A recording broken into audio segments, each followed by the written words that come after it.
Você acompanha Jornal da Rede Alesp. Voltamos com o Jornal da Rede Alesp e seguimos com mais informações aqui do Legislativo, do Brasil e do mundo para você. Até 12h45, né, Lilian? Com certeza. Hoje nós não temos coletivas, né, Flávio? Hoje não. Vamos lá. E vamos começar agora com entrevista já nesse segundo bloco. Vamos falar agora com o Glauber Leite, que ele é coordenador do Programa de Energia do IDEC, que é o Instituto Brasileiro de Defesa do Consumidor, e ele vai falar sobre consumidores de energia elétrica do Amapá. Devem ser indenizados em função dos problemas gerados pelo apagão na região ou não? Bom dia, Glauber Leite. Seja bem-vindo ao Jornal da Rede Alesp. Bom dia, tudo bem? Tudo bom, e com você? Tudo ótimo. Glauber, explica pra gente, esse apagão aí no Amapá, ele não ficou limitado à falta de energia elétrica. Quais os reais impactos que a população local está sofrendo? Infelizmente, a gente vê que o elo mais fraco de toda essa cadeia são os consumidores. Eles que são os diretamente afetados por um problema que a gente vê até que é estrutural, né? Então, o serviço de energia elétrica é um serviço essencial e dele depende muitas outras coisas. Claro, o consumidor sem energia, ele fica sem acesso à comunicação, ele acaba afetando, pelo prazo que ficou sem essa energia, acaba afetando o sistema de abastecimento de água, então o consumidor acaba ficando sem água, sem comunicação. Postos de gasolina dependem também de eletricidade, então em certo momento também acaba o combustível, fica um verdadeiro caos quando se falta um bem tão essencial aos consumidores. Doutor, e o apagão no Amapá também, como ficou em relação às eleições agora no domingo? Conseguiu acontecer as votações ou não? Olha, houve esse problema, né, das votações e certamente a melhor decisão foi essa mesmo, porque não houve, né, então foram adiadas e sem esse serviço essencial a gente não tem condições de fazer porque acaba afetando, inclusive, a segurança. Então, se estabelecido todas as condições normais, se volta uma vida normal. Enquanto isso, não se pode fazer isso. Porque a gente soube que houve falta de energia até para as pessoas irem ao supermercado, afeta a segurança como um todo. Então, é melhor que se retorne aos poucos. A gente teve notícia ontem de um novo apagão. Imagina se isso acontecesse no meio da votação das eleições. Então, é melhor ter uma segurança de que tudo esteja normalizado mesmo.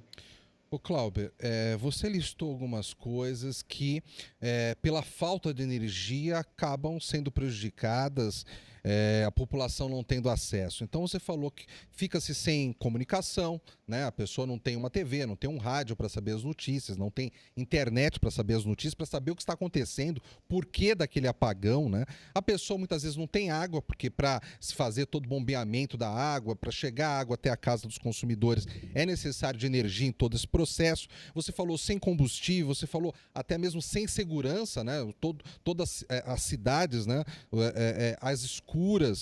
Muitas vezes a pessoa precisa também fazer compra, o comércio está fechado, ou ela tem dinheiro no banco, mas o banco está fechado, o caixa eletrônico não funciona, a pessoa não consegue fazer o seu saque.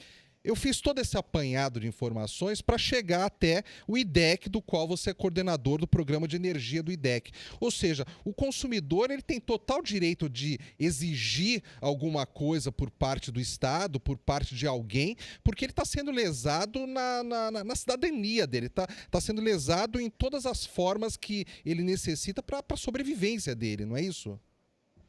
Exato. É um dano, é um dano, inclusive, moral. As pessoas, como você bem disse, é um dano à cidadania, sem acesso às coisas mais básicas e importantes para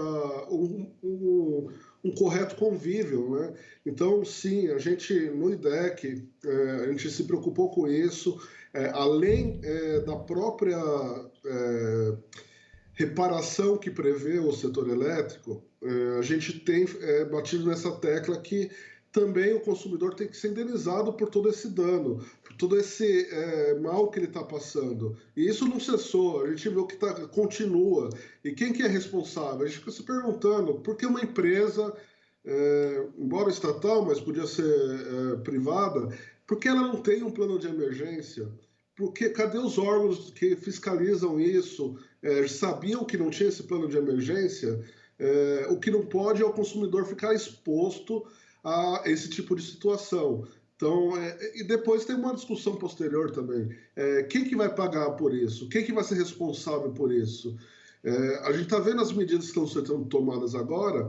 Quem vai pagar por isso somos nós, os próprios consumidores, que estão sendo expostos a isso. Então, é uma irresponsabilidade, precisa apurar para ver de quem, mas quem está sendo fiador disso, o melhor fiador do mundo somos nós, os consumidores, ou mesmo o Tesouro. Então, o que não pode é ficar impune e as pessoas não terem esse amparo do governo. Ô Glauber, fala uma coisa para a gente, como é que o consumidor ele deve agir no caso do aumento desproporcional em referente à água, energia, gasolina, né, comida, os alimentos necessários da cesta básica? Como que ele deve agir neste caso? Olha, o que a gente recomenda guardem todas as provas, tudo que você puder demonstrar que devido a esse fato houve uma mudança e você ficou exposto a essa situação, a gente pede para que os consumidores façam a prova dessa situação. Então, eu precisei comprar água, que antes eu não precisava comprar água. Então, guarde ali a nota fiscal, um comprovante que você teve que fazer esse gasto adicional. Tudo que for motivo de você adicionar a uma possível produção de provas, a gente pede que faça. E a gente está falando assim, para os consumidores do Amapá, especialmente, nós do IDEC estamos construindo uma petição para que eles possam utilizar dela para eventualmente pedir essa reparação na justiça, porque a gente sabe que os danos que estão sendo causados pela rede elétrica, há caminhos ali regulatórios que a própria ANEEL e concessionária vão poder dar um encaminhamento, mas ali se limita ali a um aparelho que queimou, mais coisas pontuais. Esses gastos que ela teve a mais não está contemplado na regulação da ANEEL. Então, ela vai ter que guardar essas provas e nós do IDEC, de novo, vamos disponibilizar gratuitamente para todos os consumidores que queiram entrar na justiça um modelo de petição para que façam esse requerimento. É interessante, né, Cláudia, destacar que o IDEC é uma instituição nacional, né? Então, mesmo a pessoa que está no Amapá, a pessoa pode procurar vocês pelos endereços eletrônicos, por telefone, que vai receber essa orientação de vocês, né? Claro, a gente está mandando, a gente tem atuação no Brasil todo, o código ele é válido para todos, então a gente pensa o Amapá tão distante, está numa fronteira com outro país que a gente nem ouve falar muito, a população não é tão grande como das grandes capitais, mas são consumidores que têm os mesmos direitos que todos os outros consumidores. Então a gente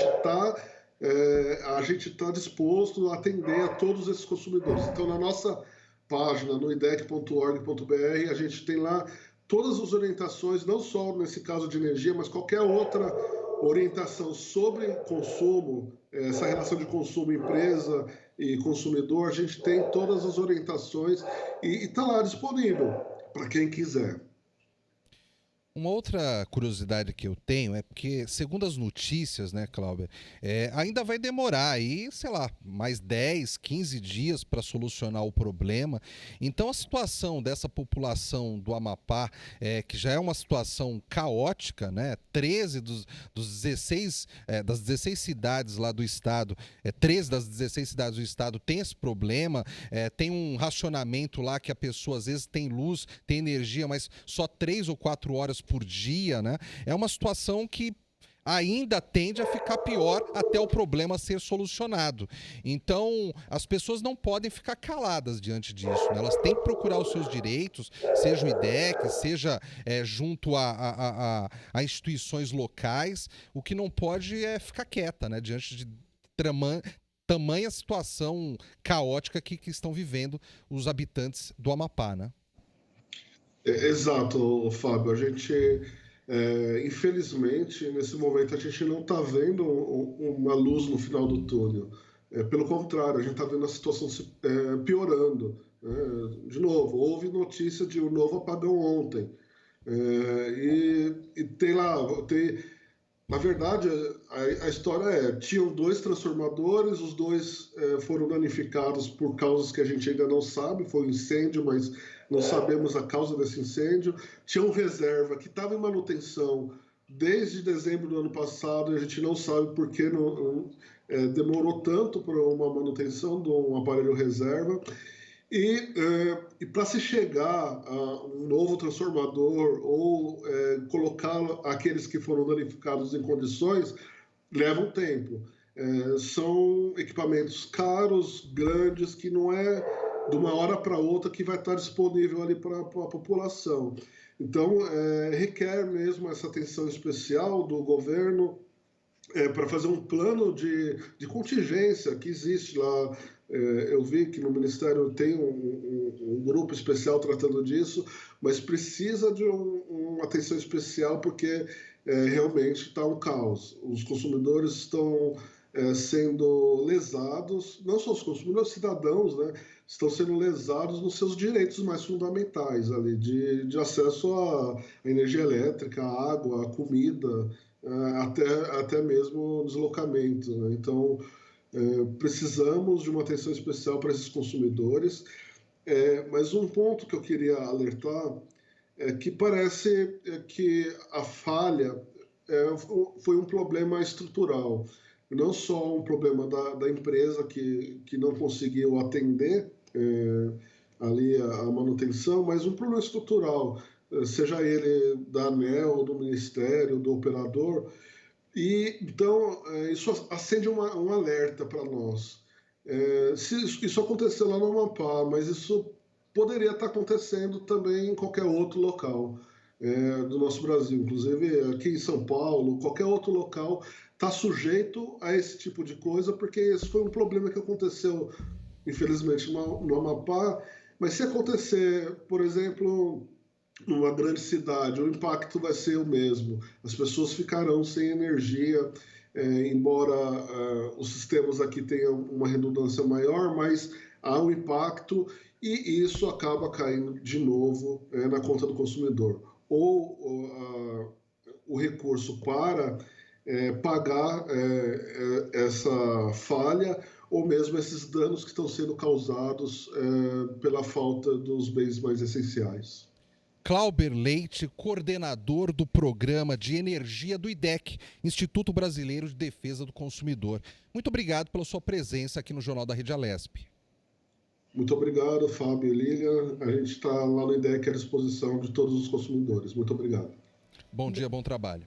Bom dia e tem um bom trabalho. Imagina que loucura, Fábio, sem energia.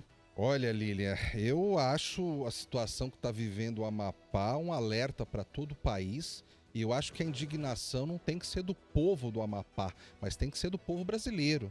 Como é que pode um estado ficar sem energia já há mais de 15 dias, podendo ficar outros 15? Como bem lembrou aí o Clauber, ontem à noite houve um novo apagão, E mesmo quando aparece reportagens dizendo que se tem um rodízio lá de energia lá, na hora que você vai escutar a população diz que não é bem como dizem as autoridades. Então tem gente lá que dificilmente vê a luz chegar em suas casas. Com certeza. Que o Brasil fique esperto e atento para isso não afetar, né, os outros estados. Porque hoje energia ninguém vive sem, né? E que eu acho que a população, até nesse momento, às vezes de polarização, que a gente precisa da união do país, né? Que a população brasileira entenda que o problema do Amapá é o problema do nosso país. Amanhã pode acontecer a mesma coisa aqui em São Paulo ou num outro estado brasileiro. Então precisa se apurar o que aconteceu, né, para que nenhum cidadão brasileiro, seja do Amapá ou seja de qualquer outro estado, passe por isso. E os estados ficarem preparados, porque caso isso ocorra, para tomar medidas com bastante celeridade, né? Não dá para ficar esperando aí e passar alguns dias. Vamos lá, o setor citrícola gerou 10.554 postos de trabalho no país no período de julho a setembro deste ano, segundo pesquisa da Associação Nacional dos Exportadores de Sucos Cítricos, Citrus BR. Com base nos dados Cadastro Geral de Empregados e Desempregados, o CAGED, do Instituto Brasileiro de Geografia e Estatística, que é o IBGE. Segundo a entidade, apesar de o número representar queda de 14% em relação às 12.339 vagas geradas em igual período da safra anterior, os pomares de laranja ainda representam 8,89% do total de admissões feita pela agricultura em todo o Brasil, que soma 118.716 vagas. A Citrus BR nota ainda que a redução das admissões no setor ocorre por causa da bianualidade da safra de laranja, que nesta temporada tem uma produção 26% menor em comparação em igual período do ano passado. De acordo com a entidade, a colheita da citricultura é extremamente demandante de mão de obra. No documento, a Citrus BR diz que uma colheita menor acaba necessitando de menos pessoas, mas, ainda assim, a entidade garante que observa uma participação importante do setor na geração de empregos. Do total das vagas criadas pela citricultura, 86% estão no estado de São Paulo, com um total de 9.163 admissões.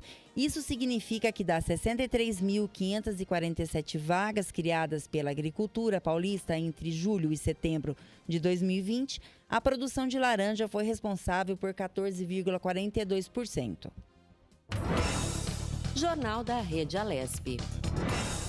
E agora vamos com mais um convidado aqui no Jornal da Rede Alesp. Vamos falar agora com o sociólogo Fábio Gomes sobre as eleições municipais de 2020.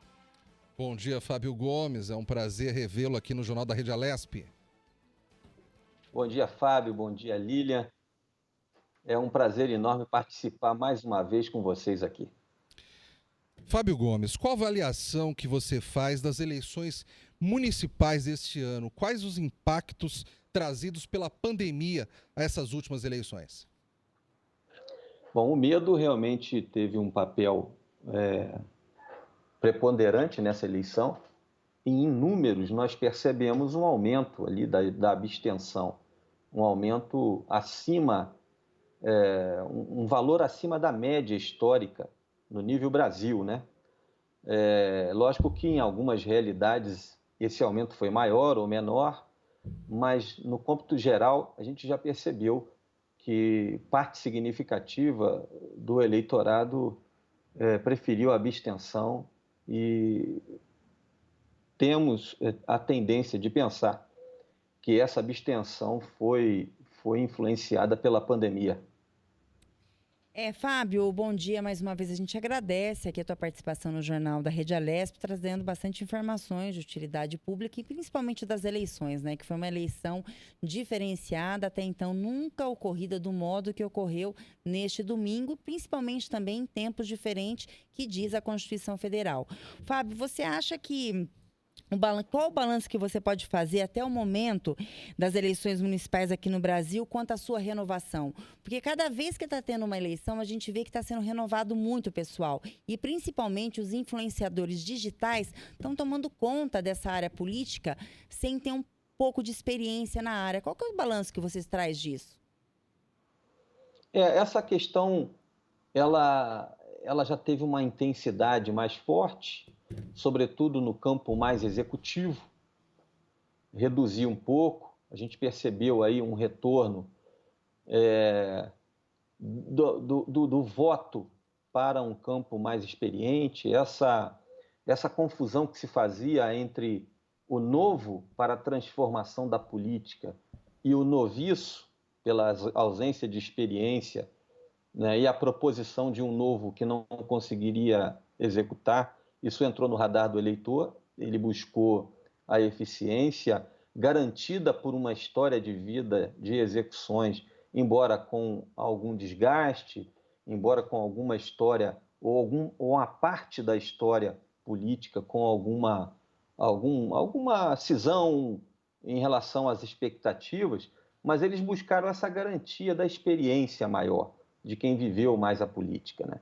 Mas no campo do legislativo você teve ali ainda a representação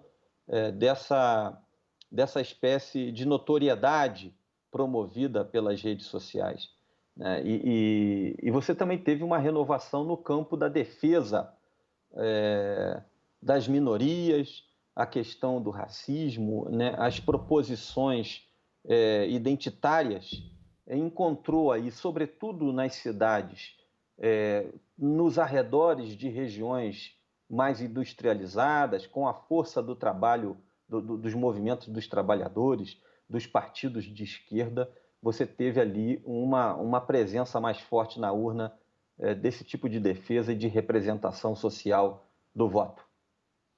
Fábio, me corrija se eu estiver errado, mas escutando o que você está falando, a interpretação que eu faço é o seguinte: por um lado, o eleitor ele quis se sentir seguro na hora do voto, então muitas vezes ele procurou políticos mais experientes que tenham agido de uma forma mais prática diante do grande problema que a gente está vivendo na pandemia. E, por um outro lado, pessoas ligadas à minoria, negros, movimento LGBT, o eleitor também deu uma oportunidade a esse público para que eles também consigam atuar mais efetivamente na política. Essa leitura está certa? Está correto, é assim que eu penso. Você tem assim um pragmatismo do eleitor no campo executivo, nas eleições municipais, muito voltado para a zeladoria e para a qualidade dos serviços públicos, que demanda certa experiência, mas você tem um outro campo da representação social, né? do sujeito se ver representado ali na Câmara dos Vereadores, na defesa das suas pautas, das suas prioridades, e isso é um outro campo que não é aquela zeladoria e os serviços públicos que dependem de uma experiência maior. Ô Fábio, vamos falar do aplicativo do e-Título, que foi tão assim comentado antes das eleições e porém muitas pessoas após a eleição reclamaram e justificaram que não conseguiram justificar a não presença na votação. O que você tem a falar sobre isso? Olha, toda novidade que o lançamento sem os devidos testes ou tempo para os testes, a gente tem aí a possibilidade de algum problema acontecer. A gente teve ali mudanças do sistema do TSE, eles já começam a dizer, né, os seus líderes, o ministro Barroso, que a questão da pandemia influenciou também isso, o teste das urnas e o teste dessa mudança de sistema ali, né? Isso foi, de alguma forma, um dos autores dos atrasos do resultado das eleições. O e-Título também tem um pouco isso, né? Uma coisa do teste, teve uma pane ali no dia da eleição, as pessoas não conseguiram usar ali toda a potencialidade do e-Título. Você tem uma ideia, a gente tem aí em torno de 12 milhões de eleitores que baixaram o e-Título, né? Alguns até para usar como documento digital, e 400 mil eleitores, cerca de 400 mil eleitores conseguiram fazer a justificativa ali no dia da eleição. Então, eu não sei quantos mais tentaram, mas a gente houve muito relato de pessoas que não conseguiram, de fato, executar quem sabe por esses problemas causados pela falta, ausência de teste, para que tivesse mais segurança no seu lançamento no dia da eleição. Fábio, terminado o primeiro turno, tem-se cerca de 15 dias ali para o segundo turno. Esse tempo é um tempo hábil para se haver mudanças no quadro eleitoral? Por exemplo, políticos que passaram para o segundo turno tendo uma margem bem considerável de distância para o segundo colocado. É possível reverter a situação? Até que ponto vocês, de institutos de pesquisas, conseguem avaliar essa possibilidade de mudança por parte do eleitorado em tão pouco tempo? Olha, bom, primeiro essas distâncias muito expressivas, elas são retiradas apenas por alterações significativas na forma das campanhas, né? O candidato precisa errar bastante na cadência que ele vinha para poder perder essa votação expressiva que o distanciou, né? Você também tem os efeitos, né, os fenômenos dos processos eleitorais, quem sabe surpresas que levaram um segundo colocado até a eleição e que possa atrair a atenção dos demais eleitores, dos eleitores daqueles que não foram para o segundo turno, dos candidatos que não foram para o segundo turno. Então você pode ter ali algum fenômeno na comparação e pela surpresa do segundo colocado que possa, de fato, transformar o segundo turno numa outra eleição, o que de fato embora herdando os votos da primeira. Mas, de uma forma geral, geralmente aquele que abre uma distância muito grande ali no primeiro garante ali a gestão da liderança, a gestão da vantagem e costuma avançar com certa tranquilidade para a eleição. Mas surpresas podem acontecer por esses fenômenos que a natureza humana e a psicologia explicam. Fábio, recentemente teve a eleição dos Estados Unidos, eleição que já tem um presidente eleito, o Joe Biden, o democrata, mas que não existe aí no resultado oficial, porque o processo de contagem de votos nos Estados Unidos é bem moroso.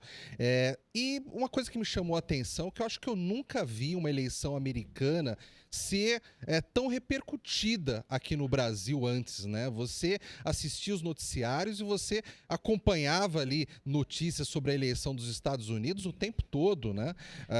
Quando estava a contagem dos votos, havia emissora aí que entrava ao vivo e ficava ali por muito tempo dando notícias ao vivo. O quanto essa eleição americana e essa repercussão aqui no Brasil pode ter influenciado no voto do brasileiro nas nossas eleições municipais? Olha, de 2018, a gente tira a experiência dessa conjugação de efeitos, dessa associação entre o nosso processo eleitoral e o processo eleitoral dos Estados Unidos. Você tem ali essa aproximação simbólica do lado de cá, né, a colagem ou a tentativa de colagem da identidade política do presidente Jair Bolsonaro com o do Trump, né, é uma aproximação simbólica que a turma do presidente sempre procura fazer, e ele próprio, e sempre procurou fazer, inclusive naquela eleição em que ele foi vitorioso, e há uma coisa em comum entre o eleitor do Jair Bolsonaro, o eleitor clássico dele, né, o bolsonarista clássico, e o eleitor do Trump, né? Os dois amam a América, os dois têm a América como símbolo, né? E creio que essa aproximação e essa bandeira que o Bolsonaro levantou aproximou o interesse das pessoas do Brasil pelo processo eleitoral americano, sobretudo pela polarização que aqui insiste em se manifestar nos dizeres e nos comportamentos de muitos eleitores e defensores do presidente Jair Bolsonaro e daqueles que se opõem a ele. Quer dizer, a eleição americana se tornou um símbolo muito por conta dessa tentativa do Bolsonaro de ser uma espécie de Trump tropical. Ô, Fábio, fala uma coisa pra gente, você como sociólogo. Qual o sistema que você acha que funciona melhor? O sistema adotado aqui no Brasil ou o sistema adotado nos Estados Unidos? Bom, o sistema deles tem uma coisa interessante, que é a representação dos estados. Você precisa vencer no estado para levar os delegados daquele estado, né? Então, é possível que numa conta, isso aconteceu algumas vezes, o vencedor na soma dos votos populares não representa a soma dos delegados, quer dizer, o número de estados mais importantes que o segundo lugar venceu e, portanto, teve um número maior de delegados representando na condução dele à presidência. Então, é um sistema bem diferente do nosso. O nosso é a contabilização geral, é o voto popular direto, e não importa se o candidato aqui no Brasil tem uma vitória maior num estado importante e o outro ganhou mais nos estados com o menor número de eleitores. Eu gosto mais do nosso, por um gosto pessoal, gosto mais do nosso, e mesmo que a gente tivesse que implementar uma votação dessa na estrutura eleitoral do país, considerando as outras eleições, é uma mudança substancial, né? Até para pensar o voto distrital aqui no Brasil, a sua aplicação tem desafios muito grandes. A gente não tem nenhuma segmentação geográfica em alguns municípios bem resolvida. Nós não temos nem... O IBGE divide o Brasil em setores censitários e muitas cidades, eu creio que mais de 90%, não tem abairramento dos setores censitários, quer dizer, a organização dos dados por bairro. Ainda mais por distrito ainda tem, mas alguns distritos são muito grandes e precisam de subdivisões. Então, o nosso sistema ele é do jeito que consegue ser, né? E os americanos têm essa tradição distinta da nossa, mas por um gosto pessoal eu prefiro a nossa. Neste momento, Fábio, a gente ainda vive as consequências da pandemia. E se semanas atrás a gente falava muito da vacina e comemorava o fato dos índices de infecção estarem diminuindo, parece que a coisa está mudando e os índices de infecção voltam a aumentar. Até que ponto essa volta mais aguda da doença do Covid-19 no Brasil pode influenciar no resultado do segundo turno das eleições? Bom, há uma questão... Primeiro, a avaliação da pandemia em si, né, que foge o controle de qualquer governante, né? O fato de existir a pandemia, né, é um efeito mundial e todos sofrem com isso, independente do padrão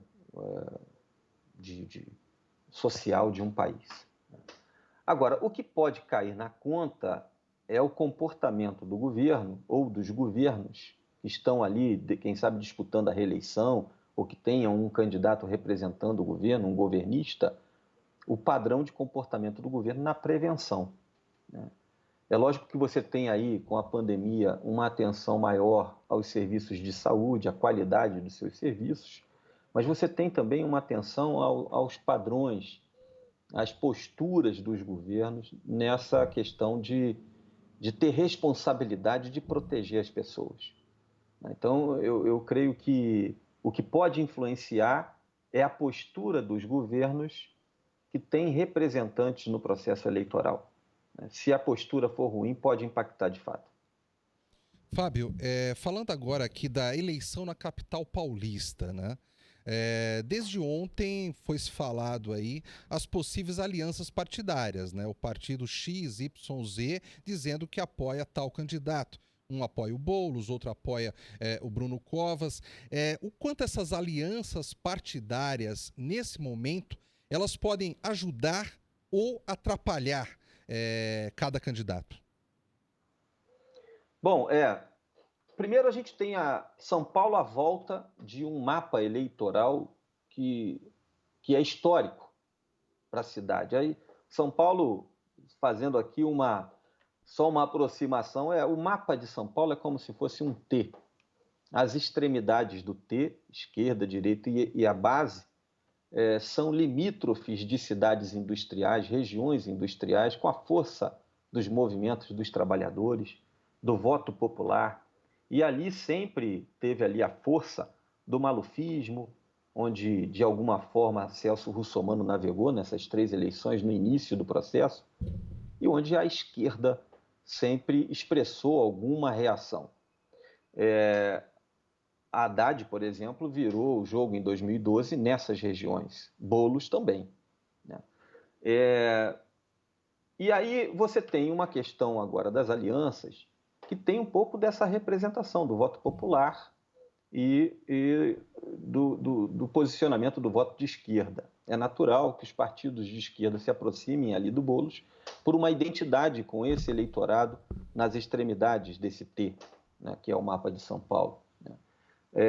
E os partidos de direita não têm outro caminho, né? Alguém, por exemplo, como o Russomano, que recebeu o apoio do presidente Bolsonaro, não teria outro caminho, ou neutralidade, né? Ou se posicionar com o Bruno Covas, que é o candidato mais para a direita.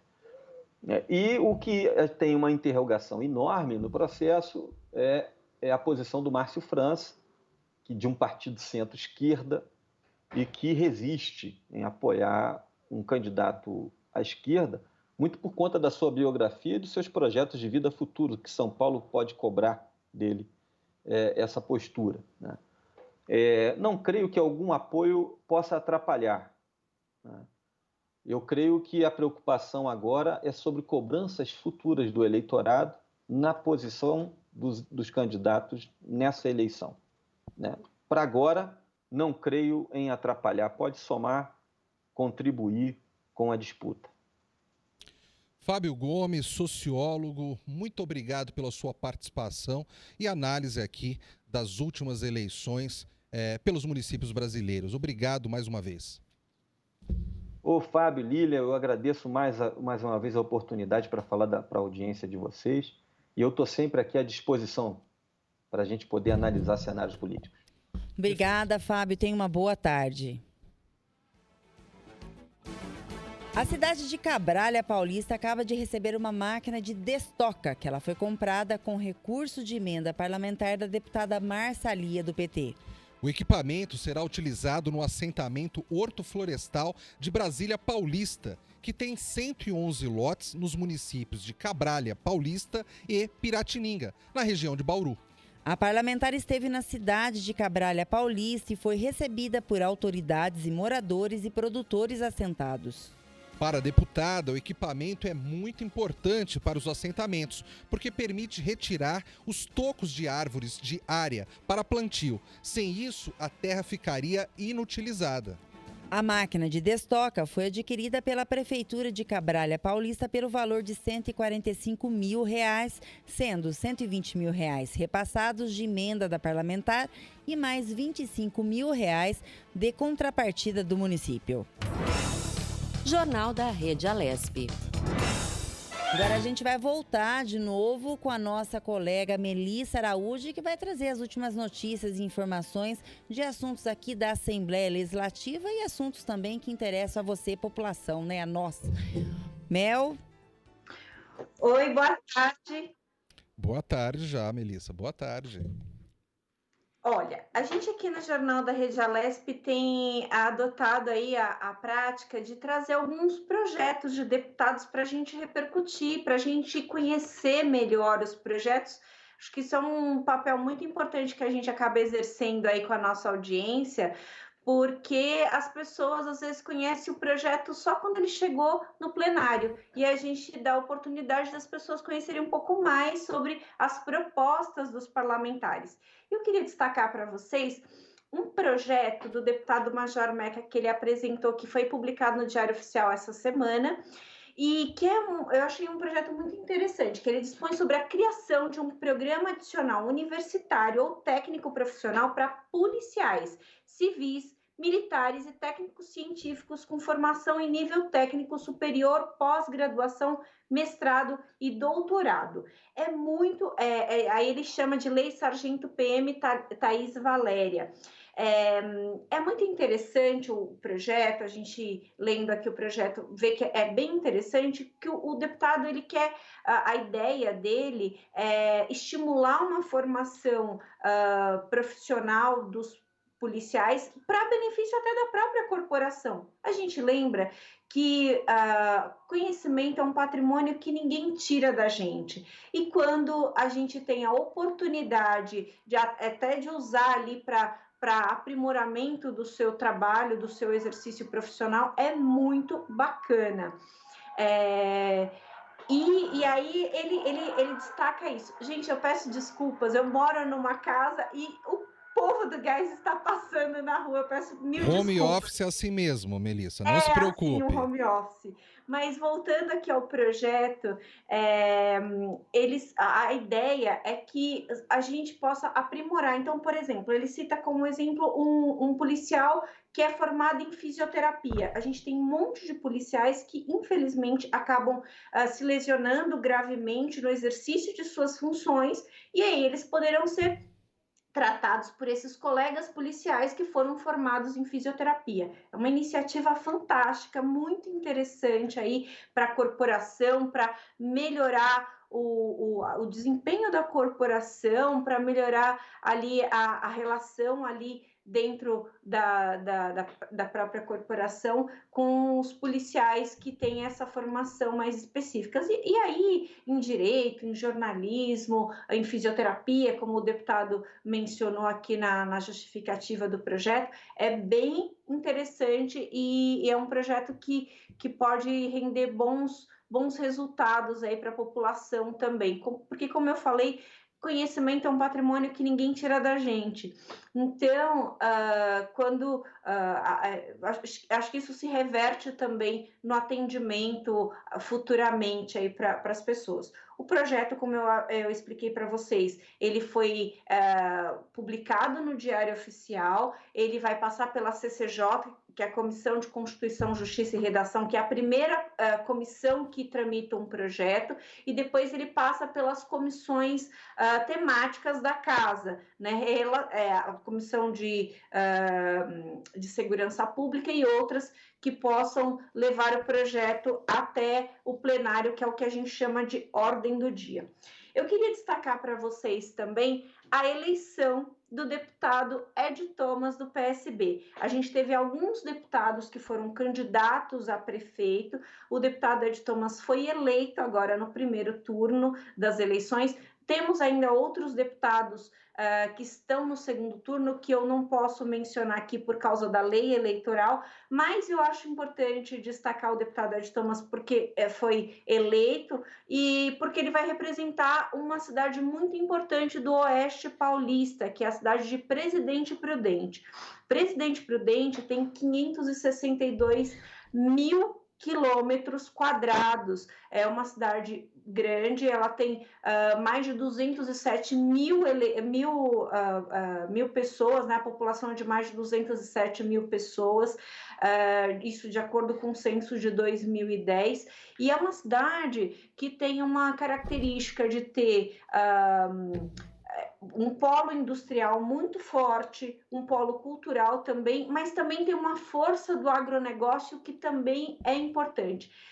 Levar essa experiência, e por isso eu trago esse destaque para vocês, levar a experiência do parlamento para os municípios tem uma relevância muito grande. Por exemplo, como eu mencionei na entrada anterior, estamos agora debatendo o orçamento. O deputado tem ainda a oportunidade de ter mais algumas semanas no mandato de deputado e poderá encaminhar, direcionar melhor as emendas para as demandas que ele vê que são necessárias, aí, que ele viu que são necessárias aí durante a campanha, para iniciar a sua gestão lá na frente da cidade de Presidente Prudente, né? Só para... e aí isso, obviamente, ele pode tanto direcionar emendas parlamentares, as próprias emendas, quanto conversar com os outros deputados para também direcionar algum recurso aí para a cidade que tem como eu falei, como eu mencionei antes, uma grande importância aí para o Oeste Paulista. Já está quase no final do estado, são 558 quilômetros daqui até Prudente, um calor considerável, mas e aí a gente deseja uma ótima sorte ao deputado que esteve aqui conosco por 4 mandatos e agora vai estar à frente da cidade de Presidente Prudente pelos próximos 4 anos. Essas eram as informações que eu tinha para vocês. Obrigada, Mel. Obrigada aí por mais uma vez estar participando aqui do jornal e trazendo informações relevantes aqui para nós. Tenha uma boa tarde, Mel. Obrigada, boa tarde. Boa tarde. Vamos lá, notícias, né? A Caixa Econômica faz hoje o pagamento de 423,3 milhões de reais referente à terceira parcela do auxílio emergencial, extensão para 1,6 milhões de beneficiários do Bolsa Família com final do número 2. Exatamente, Lilian. Ao todo, mais 16 milhões de pessoas cadastradas no programa Bolsa Família foram consideradas elegíveis para a terceira parcela do auxílio emergencial, extensão, e receberão no total 4,2 bilhões de reais durante o mês de novembro. De acordo com o banco, para quem recebe Bolsa Família, nada vai mudar. O recebimento do auxílio emergencial extensão atende aos mesmos critérios e datas do benefício regular, permitindo a utilização do do cartão nos canais de utilização de autoatendimento, unidades lotéricas e correspondentes Caixa Aqui ou por crédito na conta Caixa Fácil. O pagamento do auxílio emergencial extensão, os benefícios do Bolsa Família tiveram avaliação de elegibilidade realizada pelo Ministério da Cidadania, conforme medida provisória número 1000 de 2 de setembro de 2020. E recebem o valor do programa Bolsa Família complementado pela extensão do auxílio emergencial em até R$ 300 ou em até R$ 600 no caso de mulher provedora de família monoparental. Se o valor da Bolsa Família for igual ou maior que R$ 300 ou R$ 600, o beneficiário receberá o valor da Bolsa Família, sempre privilegiando o benefício de maior valor. E voltamos aqui com o jornal e mais uma entrevista. E vamos falar agora com Guilherme Rodrigues, que ele é administrador público e vai explicar como é feita a transição de uma gestão de governo para outra. Boa tarde, Guilherme. Seja bem-vindo ao Jornal da Rede Alesp. Boa tarde, Fábio. Boa tarde, Lilian. E a todos os amigos que acompanham a gente pela Rede Alesp. Guilherme, há uma legislação para a transição de governo ou é apenas uma prática costumeira? Bem, não há hoje uma legislação federal que dê conta, que abarque, né, todos os 3 níveis da federação, né? Existe sim uma lei federal que começou em 2002 e que proporcionou a experiência da transição de governo do ex-presidente Fernando Henrique Cardoso para o ex-presidente Lula, que foi uma grande transição, uma referência no Brasil e na América Latina. E existem também as legislações estaduais de maneira muito heterogênea também. E tem legislações que estão previstas na Constituição Estadual, que obrigam também os municípios a realizarem as transições de governo, mas muitas também se limitam ao próprio governo estadual, e o que faz com que, no final das contas, boa parte dos municípios tenham também que fazer suas próprias leis caso queiram institucionalizar esse processo tão importante para a nossa democracia. Boa tarde, Guilherme. Quem fala é Lília. Mais uma vez a gente agradece aqui tua participação no jornal.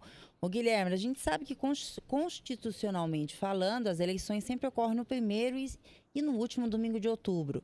Esse ano, devido à pandemia, ela foi para novembro. Você acha que isso vai ter algum tipo de dificuldade de transição por estar muito em cima da hora com o resultado final?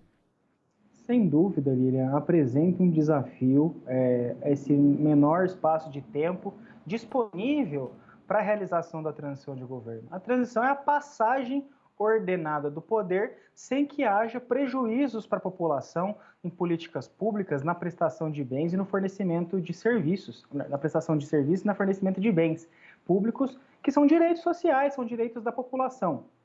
Então, infelizmente, de fato, com esse tempo menor, isso vai exigir uma ação mais rápida por parte das administrações que estão deixando o governo e aquelas que foram eleitas, para que realmente se dê conta de se fazer um diagnóstico, de se transmitir esse conhecimento em um prazo muito curto, né? Nós estamos falando hoje no dia 18, pouco mais de 30 dias, sobretudo considerando que é o final do ano, a partir do dia 20, 22 também, não é sempre que as coisas conseguem também ser conduzidas da mesma forma.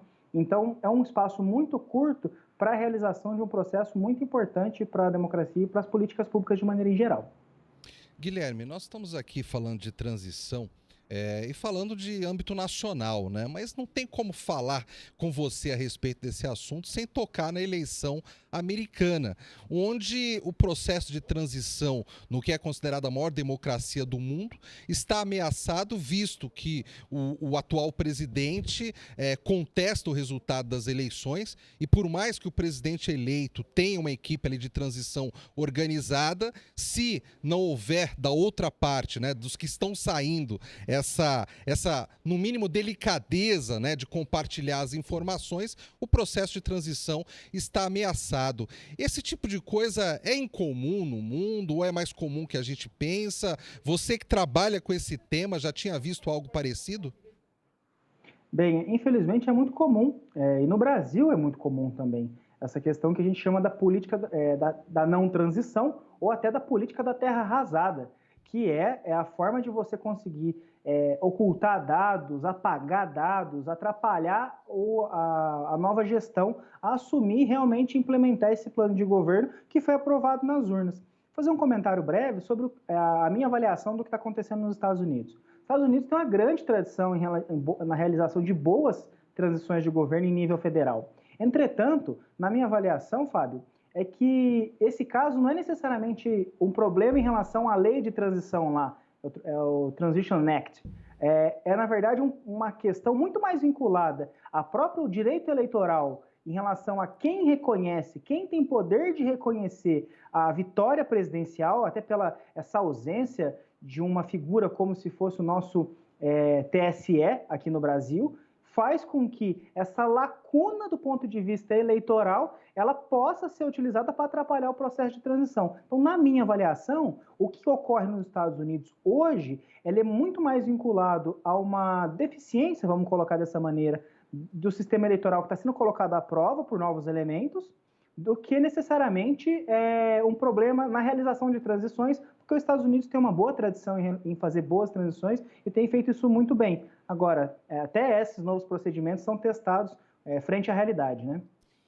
E Guilherme, e aqui no Brasil, com essa transição que vai ter que ser muito rápida, você acredita que algum estado vai ter algum tipo de problema ou não? Bem, as eleições municipais, elas são 5.570 municípios, né? Então, cada lugar tem especificidades muito peculiares, né? Agora, as transições de governo, o fato o tempo ser curto, ele não quer dizer que ele é insuficiente para a realização de uma transição com sucesso, com êxito. Então, por parte da administração, o ideal era que já tivesse sido feito o levantamento dos relatórios, das informações e de um diagnóstico da prefeitura. Caso não tenha sido feito, dá para fazer também. Isso, hoje em dia, há uma abundância de sistemas informatizados e a própria burocracia já gera muita informação.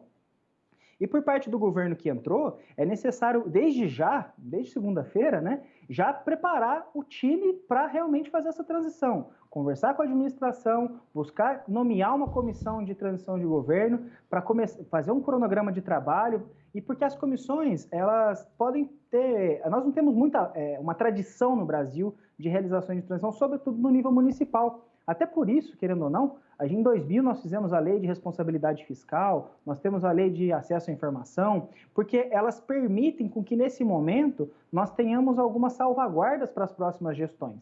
Então, a minha avaliação é que, mesmo tendo um curto prazo, hoje o governo eleito e, de maneira geral, a sociedade tem, mesmo não havendo uma lei de transição específica naquela cidade, existem hoje o regramento jurídico no Brasil, permite com que se faça uma troca de informações, que se faça essa passagem do poder de maneira organizada. Agora, a transição de governo não é só isso, é de fato deixar a eleição, passou a eleição agora, acabou esse assunto, agora vamos falar da gestão do município, vamos falar dos problemas reais do município, não é aquele município do período eleitoral que ou ele é lindo ou ele é horroroso. É o município que nós temos. Aqui em São Paulo nós temos 645 cidades que têm enormes desafios frente à crise do coronavírus.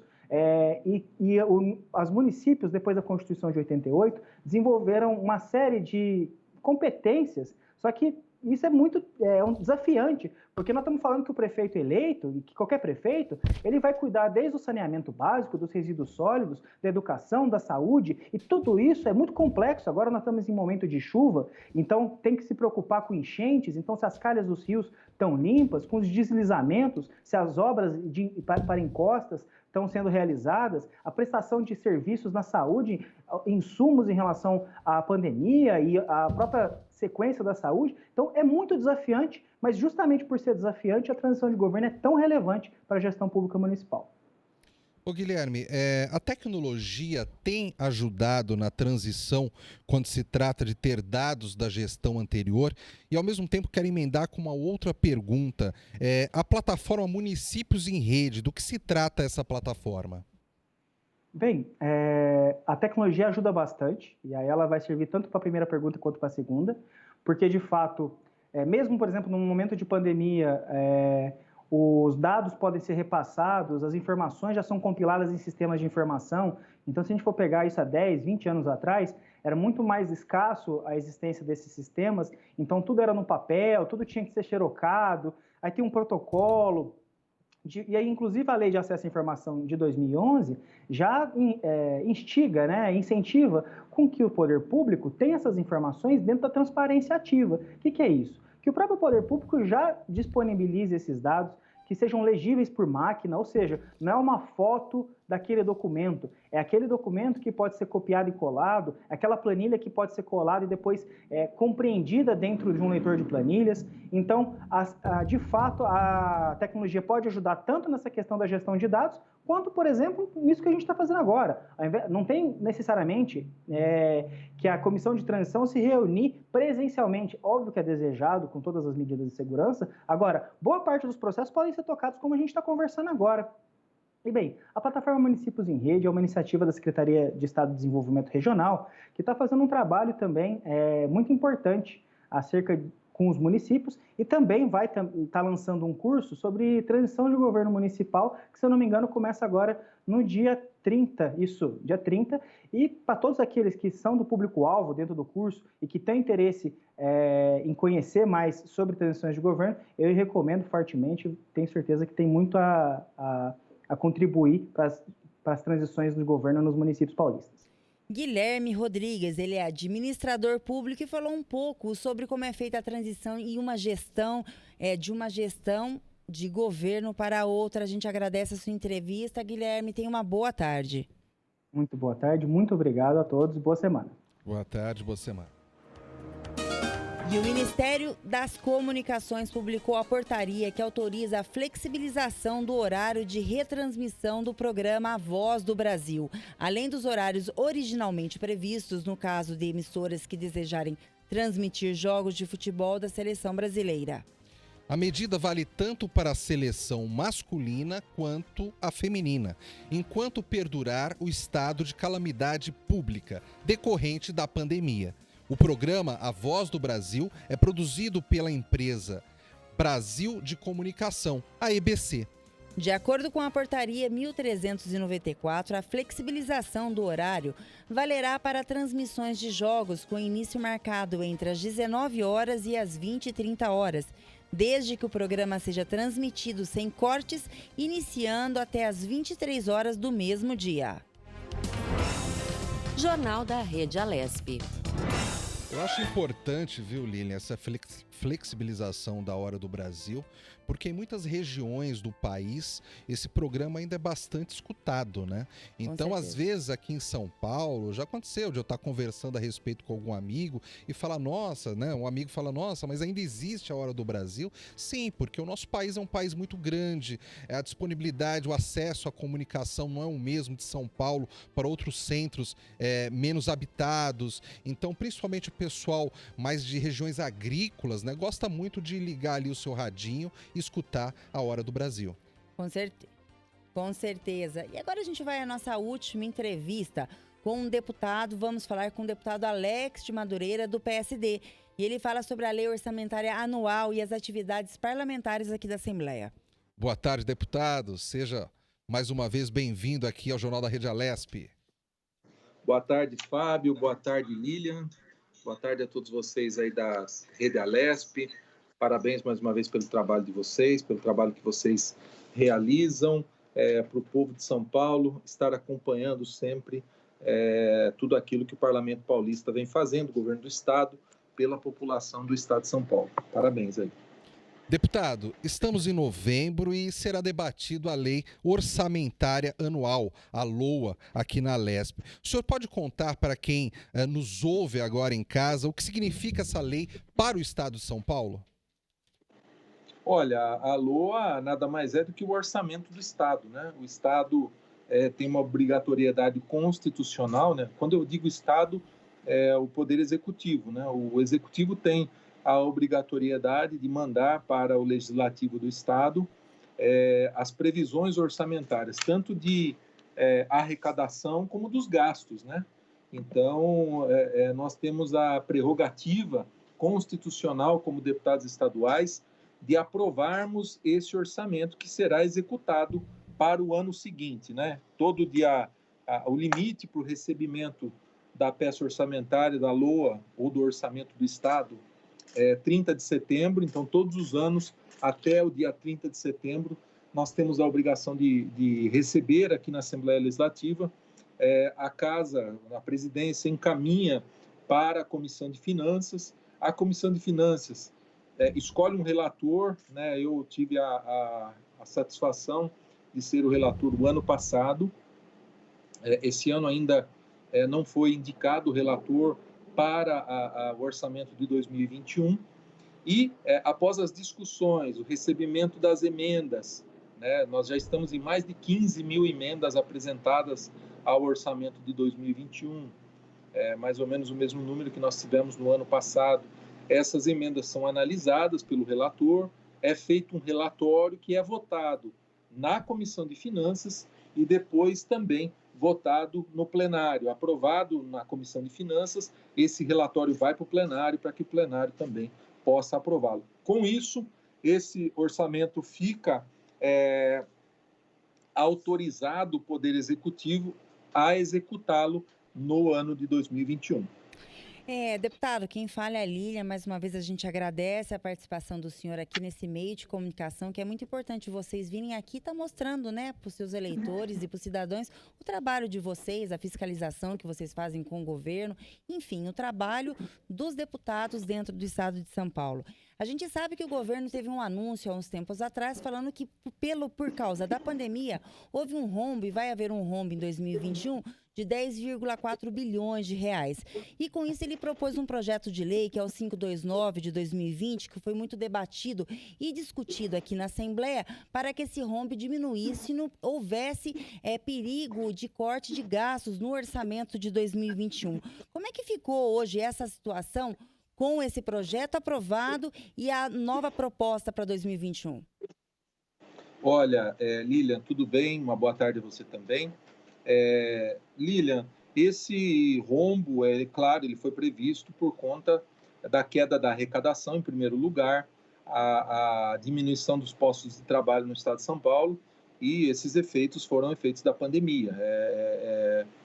Nós tivemos alguns meses do ano de 2020 agora, uma queda muito grande na arrecadação. A previsão de nós fecharmos o ano de 2020 seria de termos um déficit, porém, com algumas ações que foram, inclusive, do governo federal, como a renegociação da dívida dos estados, como também o que foi aprovado na Câmara Federal e também no Senado, a ajuda aos estados, chamada ajuda aos estados, trouxe a São Paulo, para o fechamento das contas de 2020, uma certa tranquilidade.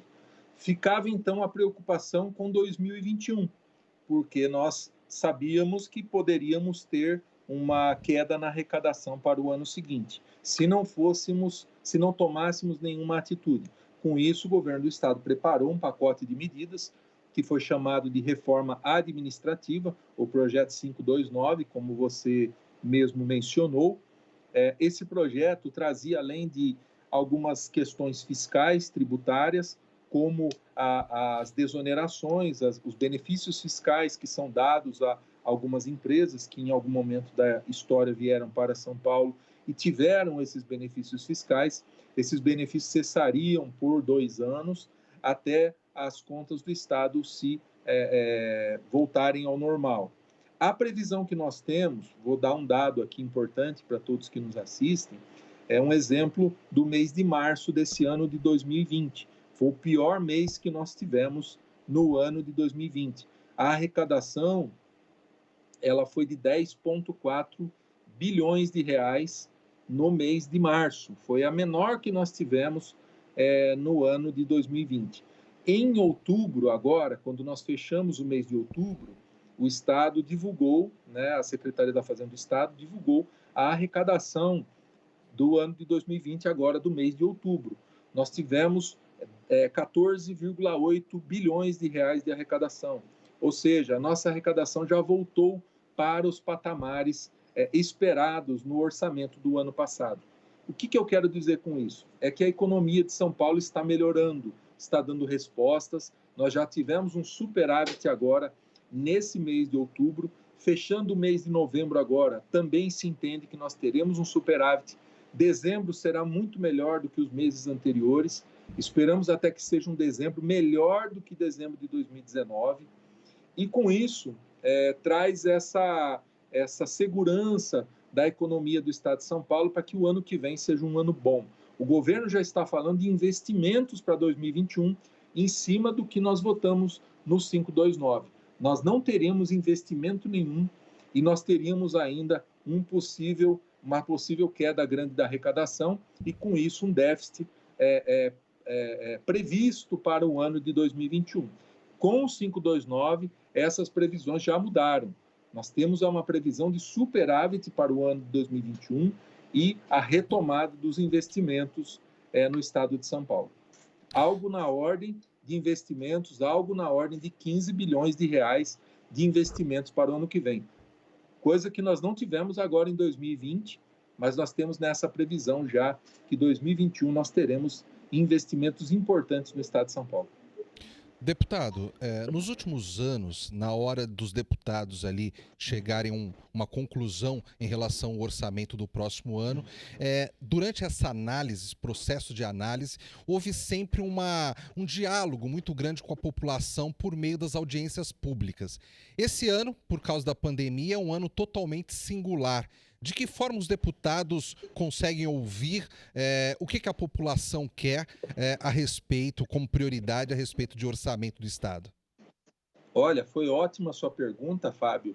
E eu confesso para você que eu me sinto, como membro da Comissão de Finanças, eu me sinto um pouco triste de nós não podermos ter tido as audiências públicas no ano de 2020 por conta da pandemia. Nós sempre nos reunimos nas câmaras municipais dos principais municípios do estado de São Paulo, nas regiões administrativas do estado de São Paulo, onde nós ouvimos a população, ouvimos as organizações de classe, os sindicatos, aqueles que participam realmente na ponta, cuidando do funcionalismo, tanto do funcionalismo público, como também das questões municipais, regionais de cada região de São Paulo. E eu vejo como muita importância essa participação de ouvir o que eles esperam do Estado de investimentos, o que eles esperam de serviços fornecidos e que são obrigações do Estado fornecer pela Constituição. E eu fico muito triste. Nós poderíamos ter pensado, de alguma forma, de fazermos audiências públicas virtuais. Porém, eu posso confessar para você que eu não deixei de atender ninguém. Já atendi sindicatos, já atendi entidades de classe, já atendi prefeitos, já atendi regiões juntas que trouxeram suas demandas. Como sabem que eu fui relator no ano passado e também sou membro da Comissão de Finanças, então essas pessoas estão nos procurando. E entidades de classe, por exemplo, nos procuraram para apresentarmos emendas ao orçamento do Estado. Então, eu acho que esse diálogo ele é muito importante. Eu acho que o governo, cada vez mais, tanto no executivo como no legislativo, tem que pensar em governos participativos. A população quer participar, a população quer dar opinião, a população quer cobrar, a população quer fiscalizar. Eu acho que o nosso papel como representantes das pessoas, principalmente na questão do parlamento, nós somos representantes de quem nos votou, de regiões, muitos são de regiões, outros são de entidades, outros são de cidades, outros são de associações ou grupos, onde entidades de classe. A representatividade está no legislativo. O executivo, ele governa para todo mundo, ele governa para quem é direita, para quem é esquerda, para quem concorda com ele, para quem não concorda com ele. Esse é o papel do executivo. No legislativo é diferente, nós ouvimos as pessoas que geralmente votaram em nós e nos cobram. Então, eu acho que é muito importante essa participação e me sinto um pouco frustrado esse ano de não poder participar das audiências públicas. O ano passado eu participei de 4 audiências públicas no estado de São Paulo e foi muito importante essa participação até para dar uma resposta para a sociedade.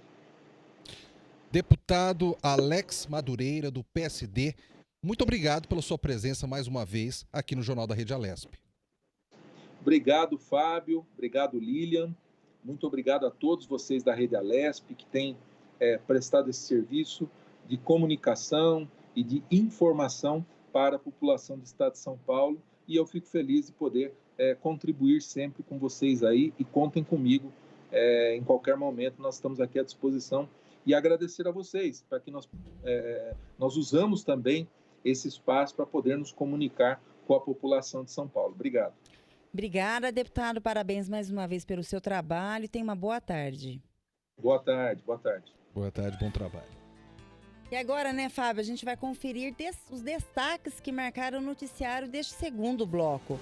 O setor citrícola gerou 10.554 postos de trabalho no país no período de julho a setembro deste ano, segundo pesquisa da Associação Nacional dos Exportadores de Sucos Cítricos, a Citrus BR, com base nos dados do Cadastro Geral de Empregados e Desempregados, que é o CAGED, do Instituto Brasileiro de Geografia e Estatística, o IBGE.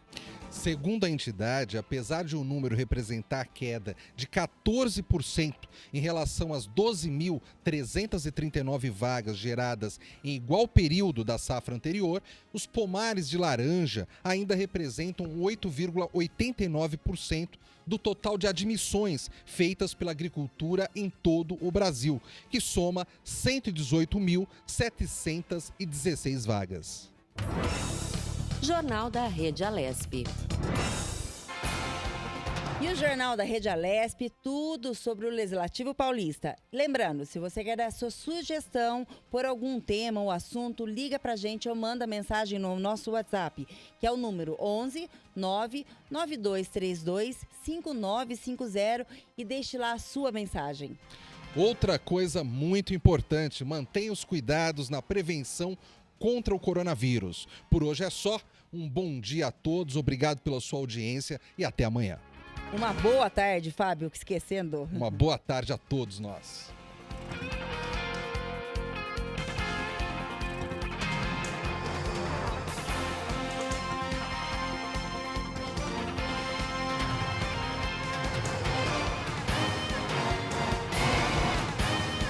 Você acompanhou o Jornal da Rede Alesp. Tudo sobre o Legislativo do Estado de São Paulo.